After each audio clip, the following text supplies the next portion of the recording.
She whispered to her cousin. He'll pay for everything. I'll be gone by fall. I found her messages.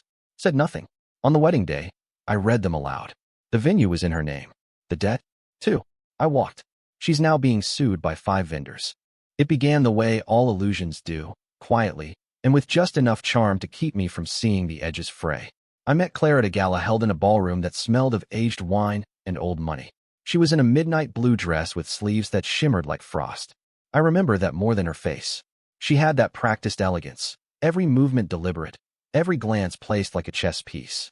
She wasn't loud or flirtatious. She smiled with restraint, spoke with precision, the kind of woman who made men compete for her attention without realizing they were playing her game. She approached me. That's the part one always left out when I told the story later. She asked about my cufflinks. They were my grandfather's. Her eyes flicked to them, then to me. And just like that, we were locked in. We dated for a year before I proposed. It felt fast, but she made it seem like the right pace. She never pressured, never hinted, just slipped comments into conversations that seemed harmless at first. I think I'd want a fall wedding if I ever got married, or my parents would cry if they saw me walk down the aisle in the chapel where they married. Statements, not questions. Ideas, not requests. But they nested in my head like seeds. When I proposed, she cried. Not loud sobbing, but the kind that looks good in photos, just enough to catch the light on her lashes. Her hands were shaking when she said yes, but not from shock. It was too calm, too perfect. I mistook that for grace. What it was, I'd later realize, was control. She never wore the engagement ring at home. Said it was too delicate to wear during errands or chores. She kept it in a velvet-lined box on her vanity, like an antique she admired from a distance. The wedding planning began with lists. Pages and pages of them. Printed. Color-coded. One for venues. One for florists. One for photographers. She had a Pinterest board with over 800 pins titled, Forever Starts Here. When I asked when she made it, she smiled and said, years ago. She didn't seem embarrassed. She seemed proud, like she'd been rehearsing for this her whole life and finally had the right co-star. At first, I found it endearing. Then I realized I wasn't involved in the planning so much as I was being briefed. She would meet with vendors during the week and present me with curated summaries. I've narrowed it down, she'd say, handing me brochures I never requested. I just need you to pick A or B. One day, I came home to find an RSVP list already designed and half the guests already confirmed, people I hadn't even spoken to in years. She'd sent the save the dates without me. When I asked her why she didn't wait, she said, I knew you'd be too busy. You trust me, right? That line started to appear often. You trust me, right? She used it like a passkey. Anytime I hesitated, over the budget, the guest list, the fact that she wanted a choreographed dance for the reception, it would emerge. Not with anger. Just gentle, practiced disappointment. And I'd fold. I told myself she was just excited. That she cared too much. That it was her version of love. But then I started noticing the cold moments. Small things. She corrected how I spoke in front of vendors. Not rudely, but enough to feel like a nudge. Once, when we were visiting a vineyard she wanted as our venue, I asked about alternative dates, and she cut me off with a tight smile, saying, let's not confuse them. I've already handled it. She never said we, only I. The vineyard was stunning. Rolling hills, stone buildings, a courtyard that could seat 200. But it was nearly double the price of the place we had originally agreed on. I brought it up as we drove home. She didn't get angry. She looked out the window and said, this isn't about you. She didn't mean it cruelly. She said it like she was stating a fact. The wedding, she believed, was her canvas. I was the frame. I noticed she started locking her phone, even when it was just us. The passcode changed. Her laptop had new privacy settings. She said it was because her cousin had been snooping during a sleepover. I didn't believe her, but I didn't press it. I began to wonder what else I was overlooking. Her family loved me. Too much. Her father took me golfing. Her mother sent me recipes she thought I'd enjoy. They treated me like I was already in the family. Claire would beam whenever they fawned over me in public, but when we got home, the warmth faded. She was distant, quiet, always planning something, always tired. Sometimes I wondered if she even liked me, or if I was just a secure investment, a stable choice, the kind of man you don't fall for, but marry because he makes sense. Once, in a rare, unguarded moment, she said, I never saw myself marrying someone like you. I laughed. I thought she meant it as a compliment. But when I asked what she meant, she said, you're just very stable. Stable. Not exciting. Not passionate. Stable. I didn't argue. I nodded and kissed her forehead. Then I excused myself and sat in the bathroom for a long time with the water running. Still, I didn't leave. I couldn't. I was deep in it. The deposit on the venue was paid. The invites were sent. My parents had already announced it to their church group. And Claire? She looked radiant when she talked about her dress fittings. She held up fabric samples like relics. She said things like, "This will be the most perfect day of our lives." And I tried, really tried, to believe her. But something kept gnawing at me. One evening, I overheard her on the phone. I wasn't trying to eavesdrop. I walked in from the garage and paused in the hallway. Her voice was low, almost bored. "No, he doesn't ask questions. Yeah, he'll pay for it. Honestly, it's like he's grateful to be chosen." Then a laugh. Soft. Amused. The kind people use when talking about someone beneath them. I stepped into the kitchen. She jumped. "Oh, hey," she said. "Just talking to Emma." I didn't ask what they were laughing about. I just stared at her for a moment. And she smiled. The same way she smiled the night I met her. Cool, collected, rehearsed. That night, I didn't sleep well. And for the first time, I stopped imagining the wedding. I started imagining the fallout. 2 weeks after the overheard phone call, I checked the shared wedding fund. We'd opened the account together. The idea was that both of us would contribute. I'd seeded it with $10,000 at her suggestion. She said it would build momentum. I assumed she'd match at least a portion. But as I scrolled through the statements late one night, I found only one deposit with her name, for $100, dated 6 months ago. What followed were expenses that escalated like a slow fire. The floral arrangement budget had tripled. The entertainment line item was now over $12,000. When I clicked to view the vendor, I realized she'd booked a classical quartet and a live jazz singer for cocktail hour, both. The invoice was marked paid. The transaction came from my card, not our wedding card, my personal business credit card. She'd taken the liberty of linking it through an old invoice app we used to split groceries when we first moved in together. A small tool, used once, now turned into a silent siphon. Thousands gone, quietly, without a single word. I didn't confront her immediately. I watched. Over the next few days, I noticed that when she mentioned the wedding, she never said we or us. It was always, "I've scheduled the food tasting," or "I need to finalize the place settings." She referred to herself in relation to the wedding like a producer talks about a show. She had stopped asking my opinion entirely, and when I offered it anyway, she would pause, tilt her head slightly, and say, "This isn't really your area, is it?" One evening, I tested her. I told her I had second thoughts about the location, that I felt we were spending too much, and maybe scaling back would make things feel more intimate. Her smile vanished like a switch had flipped. Her tone changed. "Do you want to humiliate me in front of my family?" I blinked. "What are you talking about?" She turned to the kitchen island, laid her phone down like it was evidence. "I've already sent the final itinerary to everyone. I've booked their accommodations. My mother's friends are flying in from Vancouver. You want me to cancel that because you suddenly feel guilty about being generous?" I didn't say that. You didn't have to. She walked out of the room. That night, she didn't come to bed. I found her asleep on the couch, her laptop still open. She had been browsing diamond hairpins and crystal-stemmed champagne flutes. I didn't speak about it again. But the next morning, I moved my savings into a new account she didn't know existed. It was no longer about preserving the wedding. It was about protecting myself from being buried by it. A few days later, we had a joint meeting with a catering vendor. Claire was late.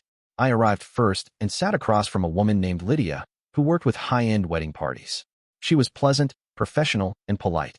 When Claire arrived, 22 minutes late, she breezed in wearing sunglasses and a trench coat despite the sunshine. She didn't acknowledge me. She sat beside me, but not close. She opened her planner, flipped past the pages with force, and launched into her monologue. "We're going to need alternating main courses, a signature cocktail, and a dedicated server for the head table. Also, the linens must be upgraded." I won't budge on that. Lydia glanced at me, confused.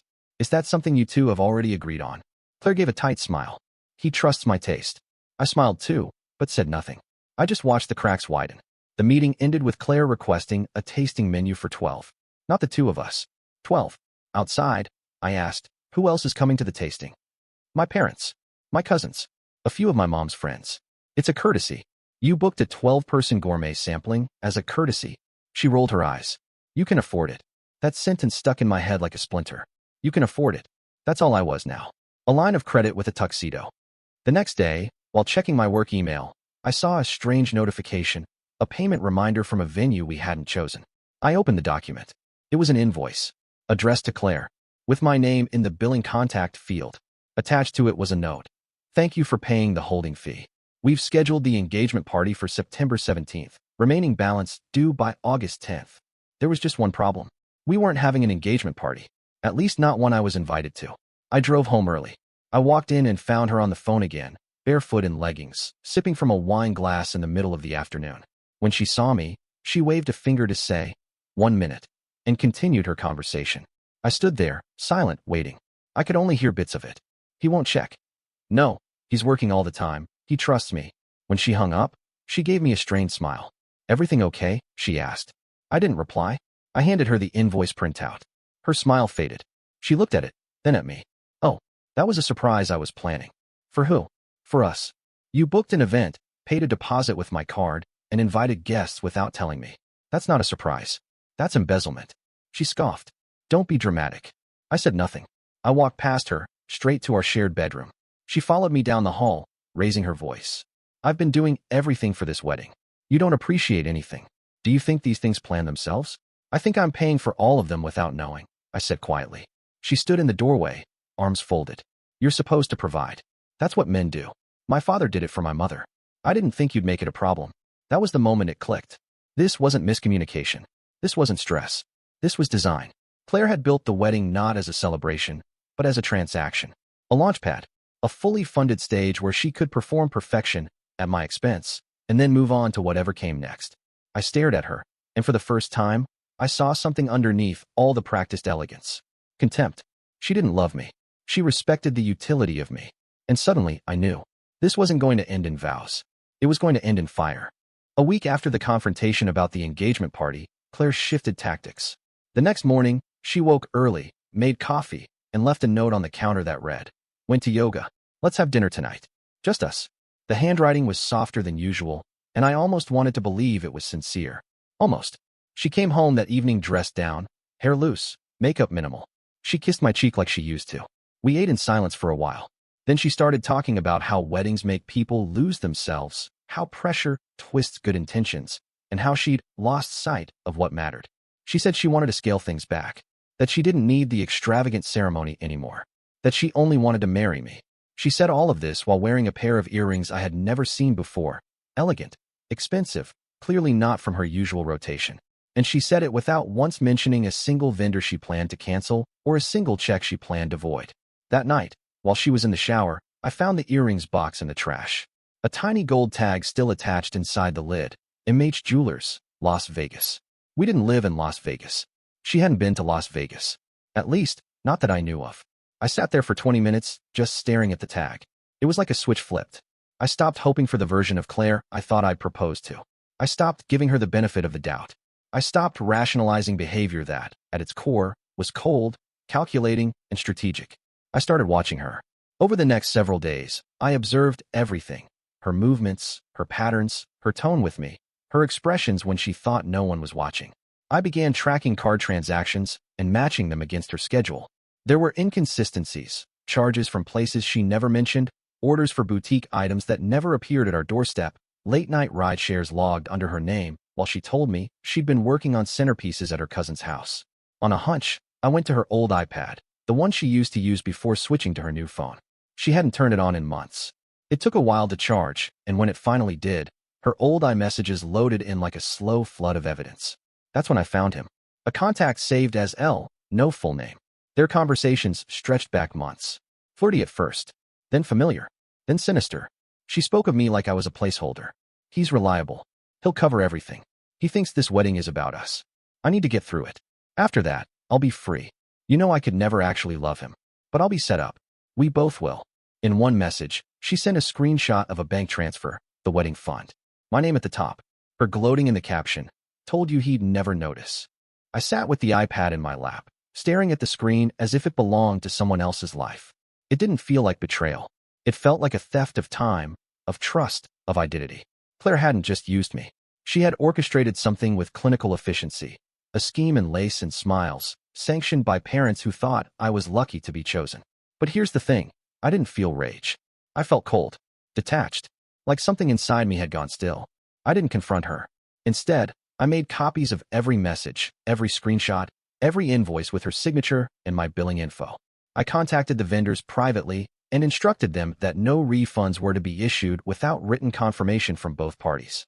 I changed the passwords on every shared financial account. I transferred the remaining funds to a legal holding account under my control. Then I waited. Claire remained oblivious. She resumed planning as if nothing had shifted. She sent me a mock-up of the wedding welcome board, our names in cursive over watercolor peonies. She asked me to approve the font. I replied, "Looks fine," and returned to my research. I had begun assembling what I would later call the packet, a manila folder, neatly labeled. Inside, a printed transcript of her messages with copies of financial transactions she forged, records of unauthorized vendor payments, and 2 notarized statements from vendors who admitted she misrepresented the card ownership. Every day, the folder grew. And still, she smiled. She hosted her bridal shower at the estate, where she posted photos captioned, "Can't wait to marry my best friend." One image caught my attention. Claire in a white dress, holding a champagne flute, standing next to a man I didn't recognize. His hand rested a bit too comfortably on her waist. I ran his face through an online search tool. His name matched an old boyfriend, one she'd once called a mistake I learned from. Turns out, she hadn't learned. She had simply changed strategies. That night, I made one final call to the estate. I confirmed the booking. I confirmed the guest list.